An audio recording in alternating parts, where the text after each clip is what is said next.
So here I want to add, I've just finished a red section, a geranium red, or a red geranium, and I want to add some camel again, because I like to add camel fairly often to, you know, that's sort of the neutral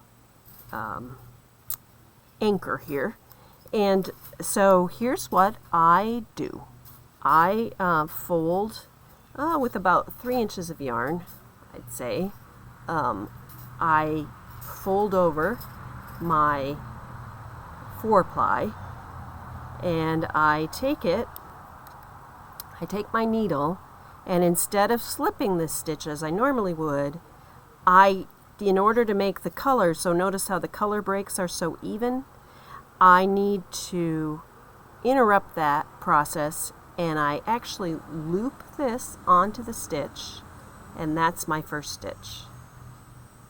And then I just finished that yarn and the red color, so I just tugged that tail, and then I'm gonna just break it off. So there's a little bit of a tail that I'll weave in later. But to start, I'm not gonna have to weave in as much. And if my tail got a little long there, so you know it got like that, you can either cut it off later or you can just pull it.